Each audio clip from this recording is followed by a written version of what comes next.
Diduga akibat guyuran hujan pada malam hari, mengakibatkan aliran sungai di Kayu Agung meluap, sehingga membuat sejumlah desa di Kayu Agung Oki terendam banjir.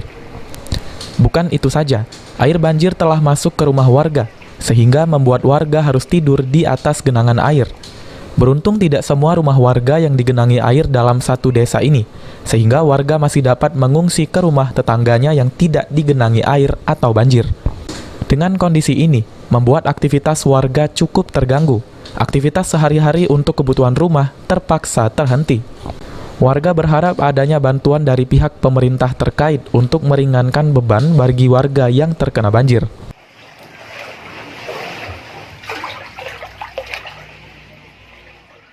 Satu bulan, anak 1 bulan. Apa Bu penyebab banjir ini Bu? Dia tahu juga.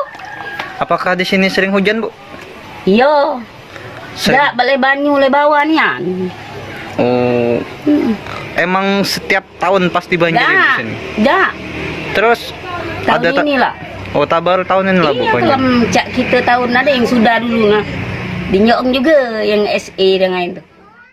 Kenapa ada kebun sawit? Udah lama ya Bu? Sudah lama, sudah berapa puluh tahun sudah. Apa Bu penyebab banjirannya Bu? Kena di keduk-keduk itu dia ke apa? Jadi jalur-jalur itu. Jadi dibuat tempat apa-apa jadi banyu sudah bisa turun. 4 mulai banjir. Iya, ujung bulan 3 mulai banjir. Apa Bu penyebab banjirnya Bu? Apa sering hujan? Apa Dia ada hujan dia, banjir masih naik. Minta hujan tambah banjir ya. Ya. Ya. Awak lagi tidak sehat, mencari banyu terus. Ahmad Romawi, PAL TV. sama Ibu ini? Mama aku, adik aku tadi.